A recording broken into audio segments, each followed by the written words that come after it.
নমস্কাৰ মই কিৰণ দাস আৰু পুৱাৰ ভাগতে অত্যন্ত এটা গুৰুত্বপূৰ্ণ খবৰ লৈ আহিছোঁ এতিয়াৰে পৰা আপুনি দ্বিতীয়ত নাপাব লাইসেন্স দিয়াৰ বাবে দ্বিতীয়ৰ হাতত নাথাকিব দ্বিতীয়ৰ নাথাকিব পাৱাৰ লাইসেন্সক লৈ এতিয়াৰে পৰা আপুনি কোনো ধৰণৰ সমস্যাৰ সন্মুখীন নহয় এই কথা ঘোষণা কৰিছে ৰাজ্যৰ মুখ্যমন্ত্ৰী ডক্টৰ হিমন্ত বিশ্ব শৰ্মাই আপুনি কেনেদৰে লাইসেন্স লাভ কৰিব এই মুহূৰ্তত আমি লৈ অহাৰ চেষ্টা কৰিম জনাইছো এই মুহূৰ্তত অত্যন্ত গুৰুত্বপূৰ্ণ খবৰ ৰাজ্যবাসীৰ বাবে এতিয়াৰে পৰা দ্বিতীয় অফিচত নাপাব আপুনি লাইসেন্স আপুনি কিদৰে পাব এই মুহূৰ্তত সেই সকলোবোৰ তথ্য আপোনালোকক জনাইছো এতিয়াৰে পৰা দ্বিতীয় অফিচত নাপাব লাইসেন্স এতিয়াৰে পৰা দ্বিতীয় অফিচত আপুনি লাইসেন্স নাপায় লাইসেন্স দিয়াৰ বাবে কেন্দ্ৰসমূহত দিব লাগিব পৰীক্ষা আপুনি পৰীক্ষা দিব লাগিব কেন্দ্ৰত লাইসেন্সৰ বাবে জিলাই জিলাই হ'ব প্ৰশিক্ষণ কেন্দ্ৰ জিলাই জিলাই স্থাপন কৰা হ'ব এই কথা ঘোষণা কৰা হৈছে 126টা সমষ্টিত স্থাপন হ'ব বাহন প্ৰশিক্ষণ কেন্দ্ৰ চৰকাৰৰ পৰা আবেদন কৰি প্ৰশিক্ষণ কেন্দ্ৰৰ পৰা ল'ব লাগিব মঞ্জুৰি গুৰুত্বপূৰ্ণ খবৰ জনাই আছো দ্বিতীয়ত গৈ কষ্টৰ সন্মুখীন এতিয়াৰে পৰা কোনো নহয় দ্বিতীয়ত গৈ এতিয়াৰে পৰা কষ্টৰ সন্মুখীন হ'বলগীয়া নহয় মুখ্যমন্ত্ৰী ডক্টৰ হিমন্ত বিশ্ব শৰ্মাই ডাঙৰ ঘোষণা কৰিছে পুনৰবাৰ জনাইছো এটা গুৰুত্বপূৰ্ণ খবৰ গুৰুত্ব সহকাৰে আপোনালোকে এই খবৰটো চোৱাৰ দৰকাৰ এতিয়াৰে পৰা যেহেতু আপোনালোকে দ্বিতীয় অফিচত নাপাব লাইসেন্স দিয়াৰ বাবে দ্বিতীয়ৰ এতিয়াৰে পৰা নাথাকিব কোনো পাৱাৰ লাইসেন্স দিয়াৰ বাবে আপোনালোকে পৰীক্ষা দিব লাগিব কেন্দ্ৰসমূহত আপোনালোকে পৰীক্ষা দিব লাগিব জিলাই জিলাই স্থাপন কৰা হ'ব প্ৰশিক্ষণ কেন্দ্ৰ জিলাই হ'ব প্ৰশিক্ষণ কেন্দ্ৰ 126টা সমষ্টিত স্থাপন কৰা হ'ব বাহন প্ৰশিক্ষণ কেন্দ্ৰ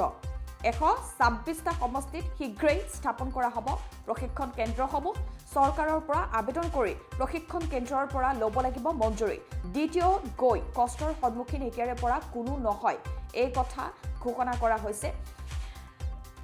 পূৰ্বতে যেহেতু লাইসেন্সৰ বাবে দ্বিতীয়ৰ কাৰ্যালয়ত গৈ দ্বিতীয়ৰ অফিচত গৈ সমস্যাৰ সন্মুখীন হয় বহু সময়ত বিভিন্নজনে এনেধৰণৰ বহু সমস্যাৰ সন্মুখীন হৈ আহিছে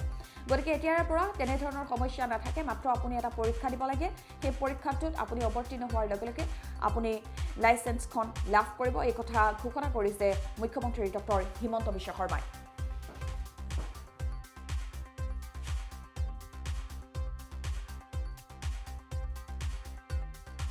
মই বহুদিন আগৰ পৰা আপোনালোকক এটা কথা কৈ আছিলো যে দ্বিতীয় অফিচসমূহৰ পৰা আমি গাড়ীৰ লাইসেন্সৰ পাৱাৰটো আঁতৰাই লৈ গৈ আমি এটা নতুন ব্যৱস্থা কৰিব খুজিছো য'ত নেকি এটা এক্ৰেডিটেড ড্ৰাইভাৰ ট্ৰেইনিং চেণ্টাৰ আৰু অট'মেটেড ড্ৰাইভিং টেষ্টিং ট্ৰেক অৰ্থাৎ এটা ডাঙৰ টেষ্টিং ট্ৰেক থাকিব তাতে মেচিন বা বিভিন্ন ব্যৱস্থা থাকিব লাইসেন্স যাক লাগিব তেওঁলোক তাতে পৰীক্ষা দিব আৰু তেওঁলোকক এই ইনষ্টিটিউটখনে লাইসেন্স দি দিব তাত আৰু দ্বিতীয় সহিৰ কোনো প্ৰয়োজন নহব আজি কেবিনেটে এই ব্যৱস্থাটোত মঞ্জুৰি দিছে আৰু প্ৰত্যেক সমষ্টিতে 126টা সমষ্টিত 126খন ড্ৰাইভিং ইনষ্টিটিউট খোলাৰ বাবেও কেবিনেটে অনুমোদন দিছে আমাৰ অসমৰ যিকোনো যুৱকে চৰকাৰৰ পৰা আবেদন কৰি এই ড্ৰাইভিং ট্ৰেইনিং ইনষ্টিটিউটৰ বাবে মঞ্জুৰি ল'ব পাৰিব আমাৰ ৰাজ্যত 126খন ড্ৰাইভিং ট্ৰেইনিং ইনষ্টিটিউট হ'ব আৰু অট'মেটেড ড্ৰাইভিং ট্ৰেক থাকিব প্ৰত্যেক জিলাত এখনকৈ যাতে ল'ৰা ছোৱালী আৰু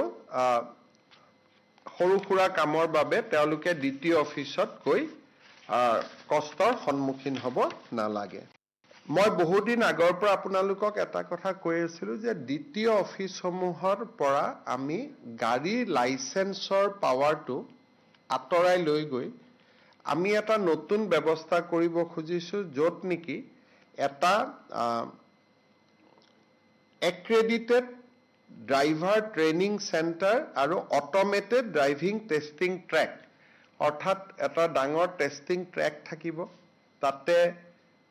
মেচিন বা বিভিন্ন ব্যৱস্থা থাকিব লাইসেন্স যাক লাগিব তেওঁলোক তাতে পৰীক্ষা দিব আৰু তেওঁলোকক এই ইনষ্টিটিউটখনে লাইসেন্স দি দিব তাত আৰু দ্বিতীয় সহিৰ কোনো প্ৰয়োজন নহব আজি কেবিনেটে এই ব্যৱস্থাটোত মঞ্জুৰি দিছে আৰু প্ৰত্যেক সমষ্টিতে 126টা সমষ্টিত 126খন ড্ৰাইভিং ইনষ্টিটিউট খোলাৰ বাবেও কেবিনেটে অনুমোদন দিছে। আমাৰ অসমৰ যিকোনো যুৱকে চৰকাৰৰ পৰা আবেদন কৰি এই ড্ৰাইভিং ট্ৰেইনিং ইনষ্টিটিউটৰ বাবে মঞ্জুৰি ল'ব পাৰিব। আমাৰ ৰাজ্যত 126খন ড্ৰাইভিং ট্ৰেইনিং ইনষ্টিটিউট হ'ব আৰু অট'মেটেড ড্ৰাইভিং ট্ৰেক থাকিব প্ৰত্যেক জিলাত এখনকৈ,